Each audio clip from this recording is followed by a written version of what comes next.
73 வார் வர்றது வரைக்கும் இந்த வாருக்கு பேர் வார் ஆஃப் அட்ரிஷன் சொல்லுவாங்க. ஆனால் இப்போ 2 நாடுகளும் வந்து அவங்களுக்கு ஏர் டிஃபென்ஸுக்கு வந்து முழுமையாக நம்பியிருப்பது ரஷ்யாவை. ரஷ்யாவில் உள்ள SA-2 SA-6 இந்த மாதிரியான ஏர் டிஃபென்ஸ் சிஸ்டம் வந்து ரொம்ப ப்ரிசிஷனான சிஸ்டம். அதில் என்ன ஆகும்னா, ஒரு தடவை ஏர் ரைடு போகும் பொழுது ஃபைட்டர் பிளைன்ஸ் அடிக்கப்பட்டு பாராசூட்டில் பைலட்ஸ் எஜெக்ட் ஆகி இஸ்ரேலி பைலட்ஸ் சீரிய எல்லையில் இறங்கி விடுகிறார்கள். இந்த ஆப்ரேஷனை வந்து மொசாட் எடுத்துக்கொண்டு அவர்கள் இன்டெலிஜென்ஸ் கேதர் பண்ணுறாங்க. யார் லெபனானுக்கு வருகிறார்கள், எப்பொழுது வருகிறார்கள், என்னென்ன டைமு, அவங்க எவ்வளோ நாள் தங்கியிருக்காங்க, எங்கே அவங்களுடைய மூவ்மெண்ட் இருக்குது, என்ன டைமிங்கில் போகிறாரு, எல்லா டேட்டாவும் எடுக்கிறாங்க. ஸோ இந்த குரூப் வந்து என்ன பண்ணுறாங்க, ஃபுல்லாக அனலைஸ் பண்ணுறாங்க. அதாவது நம்ம லெபனான் பார்டரில் தாண்டி அங்கே உள்ள டர்ட் ரோடில் இந்த கான்வாய்ஸ், இந்த அஃபிஷியல்ஸ் வர கான்வாய்ஸ் எல்லாம் நோட் பண்ணிக்கிட்டே இருக்கிறாங்க. நடுவில் பெட்ரோல் போடும்போது திடீர்னு 4-5 கார் வந்து நின்று பெட்ரோல் போடுது. உள்ளெல்லாம் ஆள்லாம் வச்சுருக்கிறாங்கன்னு போது அவன் அந்த பெட்ரோல் ஸ்டேஷன்காரன் அதை கீழே விட்டானா. 3 பைலட்டு இஸ்ரேலி பைலட் சிரியாவில் இருக்கிறாங்க. சிரியாவில் உள்ள 5 மிலிட்டரி இன்டெலிஜென்ஸ் ஆஃபீஸர்ஸ் இவங்க கிட்ட இருக்கிறாங்க, பிணை கைதியில் இருக்கிறாங்க. பேச்சுவார்த்தை நடக்குது. பைலட்டாக வர்றது வந்து லெபனானுடைய ஒரு கமாண்டர் கூட வருது, ஆர்மர்டு வெஹிக்கிள் வருது.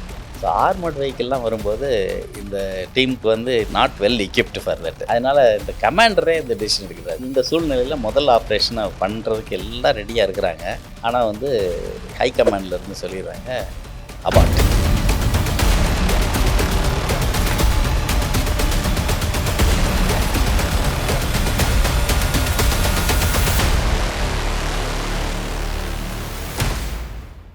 இஸ்ரேல் போர்களையே ஒரு வாழ்க்கை முறையாக கொண்ட மக்கள். அவங்களுடைய நார்மல் கன்வென்ஷனல் வார்ஸ், அவங்களுடைய வழக்கமான போர் முறைகள், அவங்க நடத்தின போர் யாங்கிப்பூர்.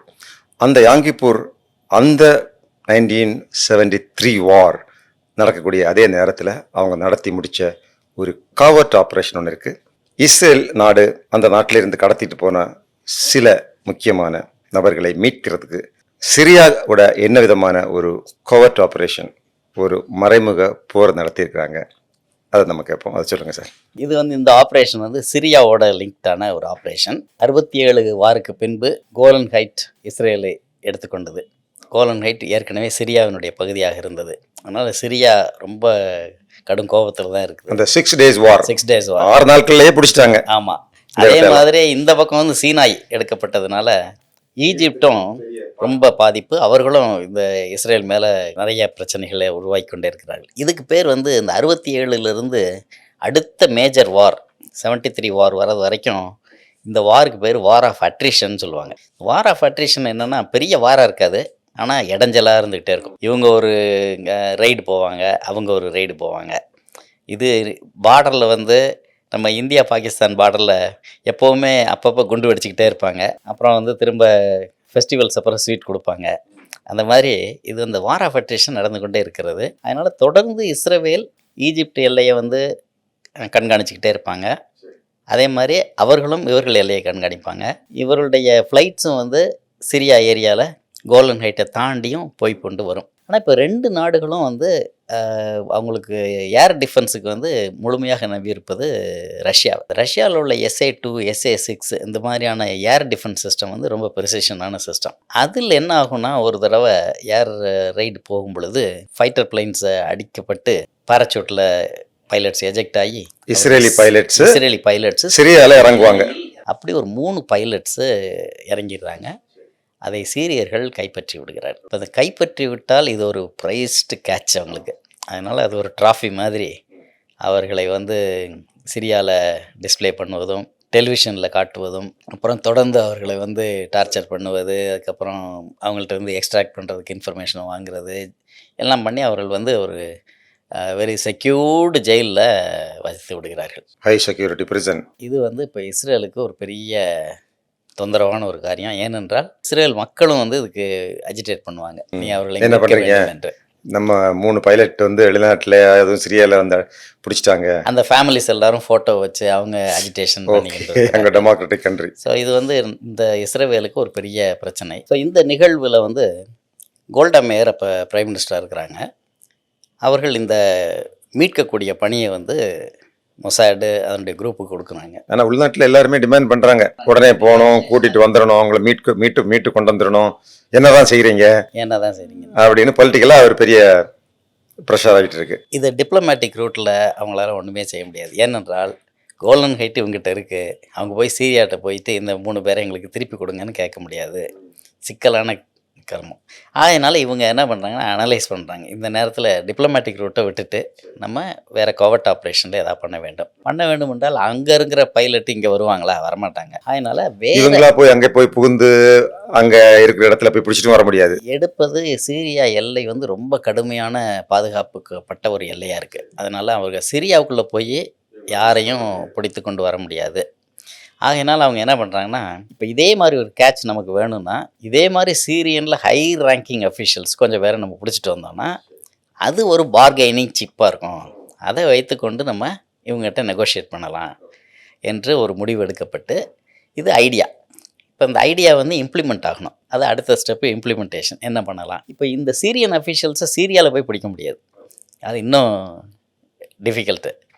அப்போ சீரியன் அஃபிஷியல்ஸ் வேறு எந்த கண்ட்ரிக்கு போவாங்க, எந்த இடத்துல செக்யூரிட்டி லேப்ஸ் இருக்கும், அந்த இடத்துல நம்ம அதை யூஸ் பண்ணி அவர்களை பிடித்து கொண்டு வர வேண்டும். அப்படி என்று பார்க்கும் பொழுது பக்கத்தில் லெபனானுக்கு இவங்க சீரியன் அஃபிஷியல்ஸு வந்து போயிருக்கிறாங்க. அதனால் இந்த ஆப்ரேஷனை வந்து மொசாட் எடுத்துக்கொண்டு அவர்கள் இன்டெலிஜென்ஸ் கேதர் பண்ணுறாங்க. யார் லெபனானுக்கு வருகிறார்கள், எப்பொழுது வருகிறார்கள், என்னென்ன டைமு, அவங்க எவ்வளோ நாள் தங்கியிருக்காங்க, எங்கே அவங்களுடைய மூவ்மெண்ட் இருக்குது, என்ன டைமிங்கில் போகிறார், எல்லா டேட்டாவும் எடுக்கிறாங்க. டேட்டா எடுத்து மேப்பிங் போட்டுக்கிட்டே இருக்கிறாங்க. எடுத்து இப்போ இந்த ஆப்ரேஷனை எக்ஸிக்யூட் பண்ணணும். மொசாட்டை எல்லாமே டீம் கிடையாது. அதனால் எக்ஸிக்யூஷனுக்கு அவர்கள் ஒரு யாருக்கு அலாட் பண்ணுறாங்கன்னா சைரட் மட்கல். இது புதுகான ஒரு அணி. இது என்ன அணினா, இந்த ஐடிஎஃப் இருக்கிறது இல்லையா, இஸ்ரேல் டிஃபென்ஸ் ஃபோர்ஸு, அதில் ஒரு பகுதி. இந்த பகுதிக்கு பேர் எலைட் ஃபோர்ஸ். அது ஸ்பெஷல் ஃபோர்ஸ். ரொம்ப ஸ்பெஷல் அசைன்மெண்ட்டை இந்த ஃபோர்ஸு கொடுப்பாங்க. இந்த டீமில் இருக்கிறவர்கள் ரொம்ப திறமைசாலிகளாக இருப்பாங்க.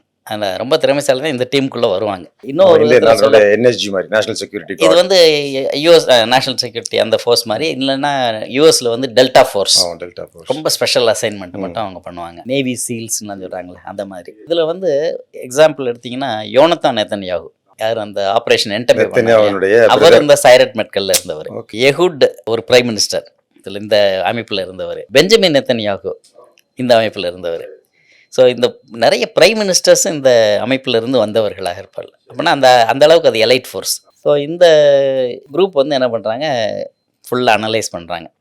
அதாவது நம்ம லெபனான் பார்டரில் தாண்டி அங்கே உள்ள டர்ட் ரோடில் இந்த கான்வாய்ஸ், இந்த அஃபிஷியல்ஸ் வர கான்வாய்ஸ் எல்லாம் நோட் பண்ணிக்கிட்டே இருக்கிறாங்க. ஸோ நோட் பண்ணிக்கிட்டு அவங்க நிறைய teams they have to develop.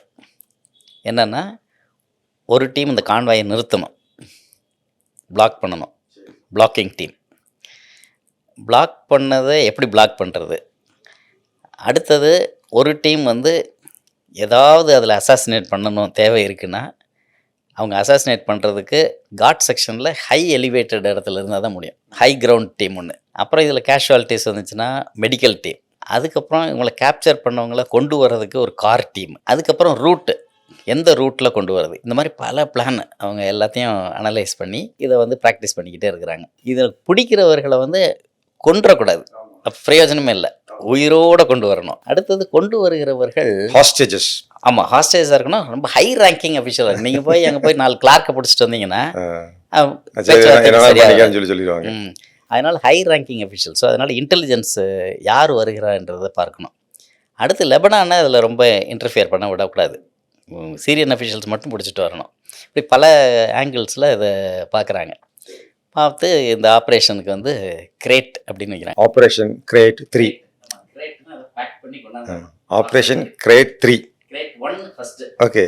ஆமாம், முதல்ல அது போகணும். இப்போ இதில் வந்து பண்ணும் பொழுது எல்லாமே கண்ட்ரோல் வந்து மிலிட்ரி ஹெட் குவார்ட்டர்ஸில் இருந்தால் கண்ட்ரோல் எல்லா ஆப்ரேஷன்ஸ்க்கும். ஆனால் கிரவுண்ட் கண்ட்ரோல் வந்து அந்த கமாண்டர் எடுக்கணும். அதான் அவங்களுடைய கான்செப்ட். ஸோ அதனால் முதல் ஆப்ரேஷனை அவங்க எல்லாம் ரெடி பண்ணுறாங்க. இப்போ ரெடி பண்ணணுன்னா அவங்க காட்டுக்குள்ளே நடந்தே போகணும். இந்த ஆப்ரேஷன் பண்ணக்கூடிய நேரம் எது? நல்ல டே லைட்டில் பண்ணக்கூடாது, ஏன்னா அவங்களுக்கு டிஸ்டர்ப் ஆயிரும். அதனால் நல்ல ஒரு டிம் லைட்டில் தான் பண்ணணும், சம் ஈவினிங். அப்போ என்னென்னா, இந்த கான்வாய் வந்து ரிட்டர்ன் ஆகுது பார்த்தீங்களா, அந்த ரிட்டர்ன் டைம் தான் அவங்களுக்கு மோர் சூட்டபிள். டிம் லைட்டில் பண்ணுறதுக்கு. ரெண்டாவது என்ன த்ரெட் இருக்குது, த்ரெட்டு வந்து ரொம்ப சவுண்டு டிஸ்டர்பன்ஸ் ஆயிடுச்சுன்னா பக்கத்தில் இருக்க வில்லேஜ் டிஸ்டர்ப் ஆயிரும். ஸோ இந்த ஆப்ரேஷன் தெரிஞ்சு போயிடும். அதனால் ரொம்ப சவுண்ட் இல்லாமல் இந்த ஆப்ரேஷன் பண்ணணும். அங்கே வந்து நிறைய இந்த ஷெப்பர்ட்ஸ் மூவ்மெண்ட் இருக்கும். ஸோ அவங்க கண்ணில் இது படக்கூடாது. ஏன்னா அவன் வந்து இன்ஃபர்மேஷன் கொடுத்துருவான். இன்னொன்று வந்து அங்கே உள்ள பெட்ரோல் ஸ்டேஷன்ஸ் இருக்குல்ல, அவன் வந்து அவனுக்கு பார்த்துக்கிட்டே இருப்பான். டெய்லி இந்த கார் தானே வரும், இதுதானே புதுசாக 4 கார் வருதுன்னு பார்க்கக்கூடாது. இதெல்லாம் வந்து இந்த ஆப்ரேஷன் த்ரெட்டு. இது இல்லாமல் பண்ணா அது கவர்ட் ஆப்ரேஷன். அதே மாதிரி ரொம்ப வெடி மருந்தெல்லாம் போட்டு அந்த மாதிரியும் கிடையாது. இந்த சூழ்நிலையில் முதல் ஆப்ரேஷனை பண்ணுறதுக்கு எல்லாம் ரெடியாக இருக்கிறாங்க. ஆனால் வந்து ஹை கமாண்ட்லேருந்து சொல்லிடுறாங்க அபார்ட். ஓ, வேண்டான்னு சொல்லிட்டாங்க. ஆமாம், எல்லாருக்கும் ஒரே ஒரு திகைப்பு. ஏனென்றால் அவங்க எதிர்பார்த்த சீனியர் அஃபிஷியல்ஸ் அந்த டீமில் இல்லை, சம் ஜூனியர் வெயிட்டான ஆள் வரல.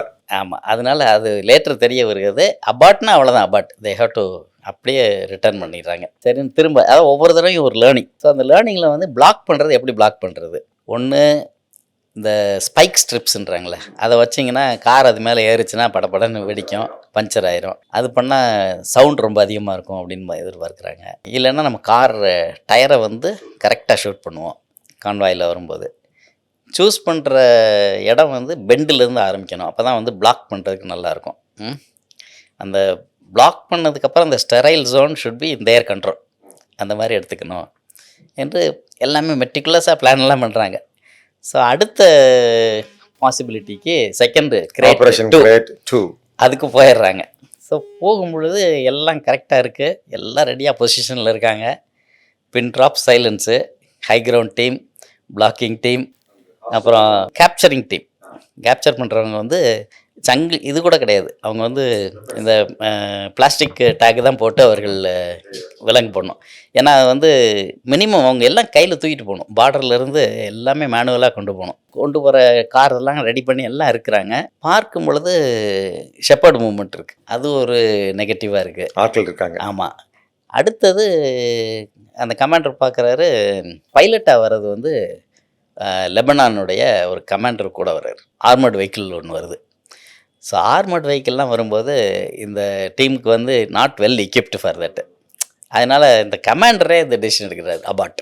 ஏன்னா இந்த ஆப்ரேஷன் டிஸ்டர்ப் ஆயிடுச்சுன்னா அலர்ட் ஆயிடுவாங்க, அதுக்கப்புறம் இன்னொரு ஆப்பர்ச்சுனிட்டி உங்களுக்கு கிடைக்கவே கிடைக்காது. அதனால் commander takes a decision to abort. இது கிரேட் 2. ஒரு பிரைம் மினிஸ்டரை மீறி ஒரு கமாண்டர் அந்த ஒரு டிசிஷன், அது வந்து லோக்கல் கமாண்டருக்கு ஹீ கேன் டேக். இது அடுத்தது திரும்ப கிரேட். ஆனால் ஒவ்வொரு தடவையும் ஒரு லேர்னிங்.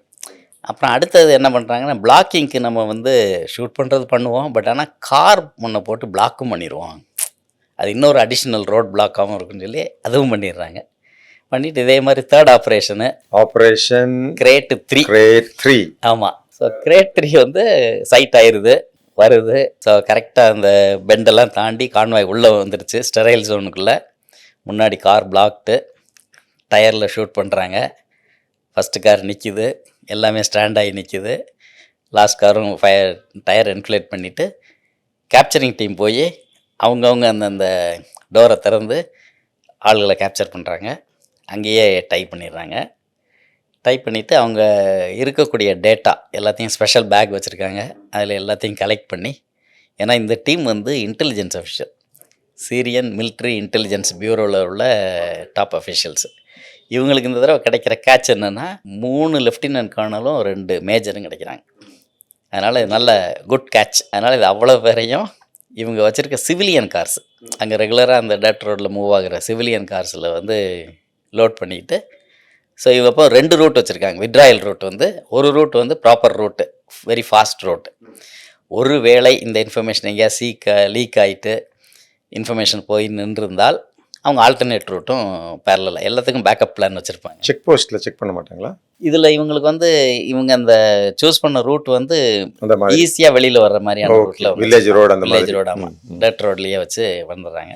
ஸோ பெட்ரோல் மட்டும் நடுவில் போட்டுட்டு சேஃபாக எல்லாரையும் கொண்டு வந்துடுறாங்க. இது லெபனானில் நடக்குது.